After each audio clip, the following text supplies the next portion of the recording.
Querido amigo, querida amiga, hoje é terça-feira, terça-feira do Carnaval, e é um momento propício, é isso mesmo, um momento propício para podermos refletir sobre o Carnaval, mas de maneira bem especial, já tentando fazer essa ligação entre a terça-feira gorda, que é assim conhecido o dia do Carnaval, e a quarta-feira de cinzas. Por isso, escolhi o texto bíblico de Mateus, capítulo 3, versículo 8, onde diz: Produzi, pois, frutos dignos de arrependimento. Querido amigo, querida amiga, nós precisamos pensar um pouquinho sobre a origem do rei Momo. É isso mesmo. Por que a origem do rei Momo? Para falar sobre isso, eu preciso falar também sobre o carnaval. E a palavra carnaval, ela deriva da expressão latina que significa carne levare. E carne levare significa abstenção da carne. E este termo, ele começou a circular por volta dos séculos XI e também XII, justamente para designar a véspera da quarta-feira de cinzas, ou seja, a terça-feira, então a véspera da quarta-feira de cinzas. A quarta-feira de cinzas inicia a quaresma, mas com a quarta-feira de cinzas também inicia-se a exigência da abstenção de carne ou jejum quaresmal, conforme ensinado e praticado pela Igreja Católica. Comumente, os autores eles explicam este nome a partir dos termos do latim tardio, ou seja, carne vale, isto é, a Deus carne, ou até mesmo podendo significar despedida da carne. Esta derivação, então, ela indica que no carnaval o consumo de carne era considerado lícito pela última vez, isso mesmo, pela última vez antes dos dias de jejum quaresmal. No entanto, há outros estudiosos que acabam recorrendo à expressão carnem levare, que significa suspender ou retirar a carne. O Papa Gregório Magno, ele teria dado ao último domingo antes da quaresma, ou seja, ao domingo da quinquagésima, o título de Dominica ad carnes levandas. A expressão, então, ela foi sucessivamente abreviada para carnes levandas, ou carne levamen, carne levale, carnaval, carnaval. Claro que também a gente não pode ignorar que há um terceiro grupo de estudiosos.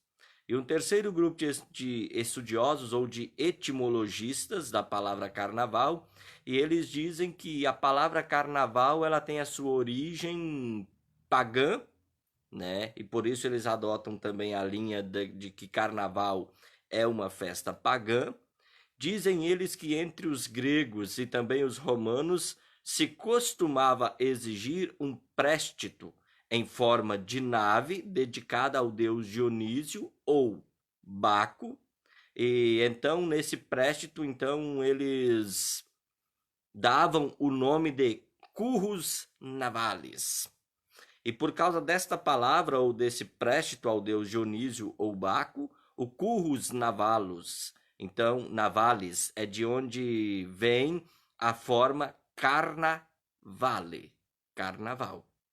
Segundo o historiador José Carlos Sebe, ao carnaval, então, estão relacionadas as festas e manifestação também, ou manifestações populares dos mais diversos povos, tais como esse José Carlos Sebe, então ele diz que o carnaval ele tem assim uma ligação com festas tais como o Purim, uma festa judaica, ou também juntamente se mistura o Purim e também as Saturnálias e as caecas babilônicas, manifestações então que contribuíram muito para o carnaval, assim como nós temos nos nossos dias. Pois bem, querido amigo, querida amiga, a real origem do carnaval, sabe, poderíamos dizer, é um tanto obscura. Sim, é verdade. Alguns historiadores, então, eles assentam a sua procedência sobre as festas populares em honra aos deuses pagãos, Baco e Saturno. Em Roma, eles realizavam comemorações em homenagem a Baco, um deus de origem grega, conhecido como Dionísio, e esse deus, para eles, então, era responsável pela fertilidade, e já que havia então terminado também as colheitas, né, das uvas de maneira bem especial, e também havia feito a fabricação aí do vinho, então esse deus era o deus tido como o deus do vinho e da embriaguez. E daí então, já que era final, e já que ia ter o período da quaresma, então se realizavam as famosas festas ou chamadas bacanais. Festas em que havia muito vinho e também muita orgia. E era caracterizada então pela alegria descabida. Ou seja, havia uma eliminação da repressão, da censura e da liberdade de atitudes críticas e eróticas. Podia-se fazer tudo o que queria. Passou também a ser denominado como Terça-feira Gorda. Claro que há estudiosos que afirmam que o carnaval tenha sido derivado aí das alegres festas do Egito, que celebravam culto à deusa Ísis e também ao deus Osíris, por volta lá do ano 2000 antes de Cristo. Então tem muitas pessoas que trazem lá essa festa aí do Egito 2000 anos antes de Cristo. Se nós formos olhar para a Enciclopédia Britânica, lá afirma o seguinte sobre a origem do carnaval. Antigamente, o carnaval era realizado a partir da 12ª noite e se estendia até a meia-noite de terça-feira de carnaval. Outra corrente de pensamento também passa a entender que o carnaval teve a sua origem em Roma. E enquanto alguns papas lutaram para acabar com esta festa, aí nós temos Clemente lá no século 9 e 11 e Benedito no século 13, outros papas, no entanto, patrocinaram a festa do carnaval. A ligação desta festa com o povo romano, com o povo católico, de maneira bem especial também, tornou-se algo tão sólido, que a igreja ela preferiu, ao invés de suspendê-la, dar a ela uma característica católica. Não é de se estranhar aí esses últimos desfiles que estão bastante comentados aí pelas redes sociais, onde se pintou a figura de um Jesus que, calma, precisamos analisar melhor essa analogia ou essa história.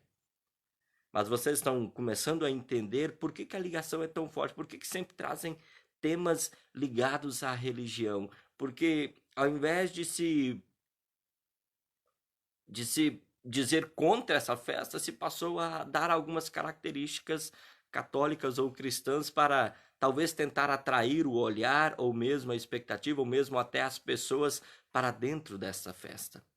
Querido amigo, querida amiga, se nós formos olhar para países como a Itália, como a Espanha, a França, nós vemos fortes denominadores comuns do carnaval em suas culturas.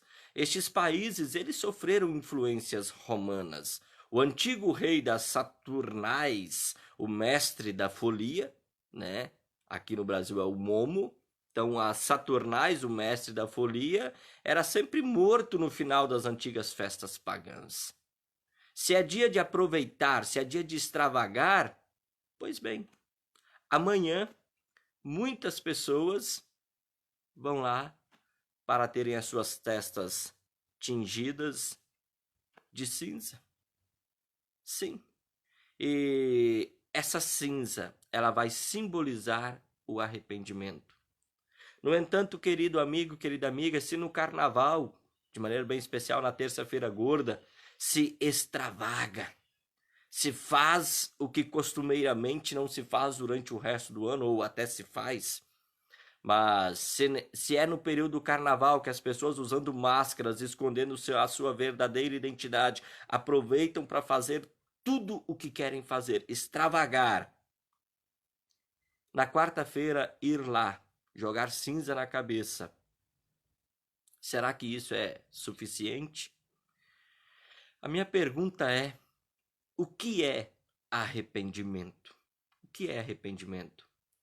O problema que vem ocorrendo é a institucionalização do arrependimento. Ou seja, fazer com que apenas na quarta-feira de cinzas se mostre que se está verdadeiramente arrependido. Todos que pecaram depois do batismo, eles recebem perdão dos pecados a qualquer tempo em que se chegue ao arrependimento. Não lhes devendo, claro, não lhes devendo a igreja negar a absolvição. Agora, querido amigo, querida amiga, arrependimento verdadeiro, autêntico, propriamente outra coisa não é que sentir contrição e pesar ou terror por causa do pecado e crer no mesmo tempo no evangelho e também na absolvição, isto é, crer que o pecado foi perdoado e que por Cristo foi então obtido a graça por fé.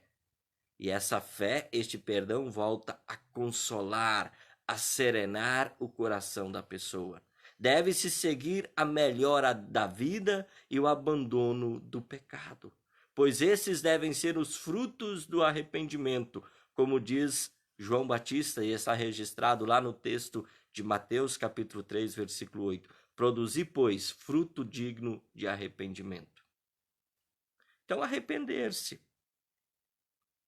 não é simplesmente o fato de você ter aproveitado ao extremo, amanhã ir lá, pedir para que alguém lhe passe ou jogue cinzas e tá tudo ok, tá tudo resolvido. Não, arrependimento, querido amigo, querida amiga, arrependimento envolve algo mais. Arrependimento é olhar para a sua situação como pecador, sentir terror por causa destes seus pecados, mas ao mesmo tempo receber o perdão e se sentir consolado, se sentir confortado, se sentir com o coração sereno. Nós não deixamos de pecar, nós pecamos e todos precisam do arrependimento, todos precisam verdadeiramente se arrepender.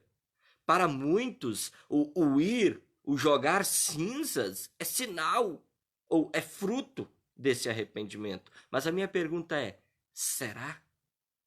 Arrepender-se, querido amigo, querida amiga, é viver nova vida. E o viver nova vida é deixar o desespero do pecado que já foi perdoado e viver na certeza do perdão. E é esse perdão a nova vida. Uma vida de boas ações em amor, produzidas pela fé em Cristo, que perdoa os nossos pecados. A Bíblia diz: há uma festa no céu quando um pecador se arrepende.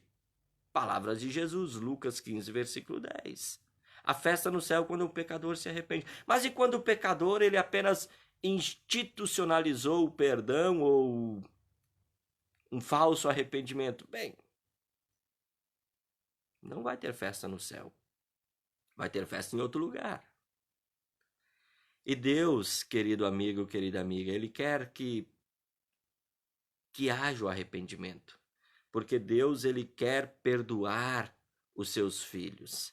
Ele quer que seus filhos se arrependam para que os seus filhos vivam a vida no perdão, no consolo e na certeza de que eles estão produzindo frutos que provêm deste perdão, deste amor, do arrependimento. Afinal, Deus, Ele não ama somente a mim, não, mas Ele ama também aquelas pessoas que me cercam. E é justamente porque Deus ama a mim e todas as pessoas que me cercam, é que Ele quer que eu me arrependa, para que deste perdão, deste consolo, possa produzir frutos para benefício das outras pessoas. Deus quer que eu vá ao encontro da outra pessoa. Sim, querido amigo, querida amiga. Talvez as cinzas elas estejam institucionalizadas. Talvez seja apenas um dia de cumprir um certo ritual. Talvez seja um dia de apenas ir para mostrar para todo mundo que ele está arrependido. Mas vem cá, Deus o conhece e Deus conhece o nosso coração. E Deus, conhecendo o nosso coração, Ele sabe se é verdadeiro o nosso arrependimento. E sendo verdadeiro o nosso arrependimento, com cinza ou sem cinza, o perdão é certo. O perdão é certo. Deus, em Cristo Jesus, Ele perdoa aquele que se arrepende. E por este arrependimento ou por este perdão, pelo consolo, pelo coração sereno, guardado no amor de Deus em Cristo que nos perdoa, nós produzimos frutos do arrependimento. E uma vida com frutos é uma vida que não perdura tão somente durante esse período da quaresma, que para muitas pessoas é apenas um período onde ela estará realizando alguns requisitos para a sua obtenção de graça. Não! O fruto do arrependimento se produz durante toda uma vida em que se vive na fé, uma vida em que se vive no perdão, um perdão recebido de alguém verdadeiramente arrependido.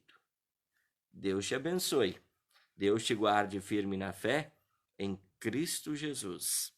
E se você está verdadeiramente arrependido de todos os seus pecados, da parte de Jesus, o nosso Senhor, é da parte de Jesus, eu anuncio o perdão. Em nome do Pai, do Filho e do Espírito Santo. Amém. Vá em paz, vá na alegria do perdão e produza os frutos dignos deste arrependimento, deste amor, deste consolo. Deus te guarde e te preserve firme na fé. O Senhor te abençoe e te guarde. O Senhor faça resplandecer o seu rosto sobre ti e tenha misericórdia de ti. O Senhor sobre ti levante o seu rosto e te dê a paz. Em nome do Pai, do Filho e do Espírito Santo. Amém. Deus te abençoe. Um forte abraço a todos vocês. Fiquem na paz de Cristo, nosso Senhor e o nosso Salvador. Você quiser me dar a honra de me seguir lá no canal no YouTube, é Pastor Edson Ronaldo. Me dê a honra de me acompanhar e de me seguir ali naquele canal no YouTube. Deus te abençoe, um forte abraço. Fiquem com Jesus, o nosso Senhor e o nosso Salvador. Fiquem com Cristo. E se Deus nos permitir, amanhã eu quero trazer mais uma reflexão sobre o período da Quaresma. Forte abraço. Deus abençoe a todos. Tchau, tchau.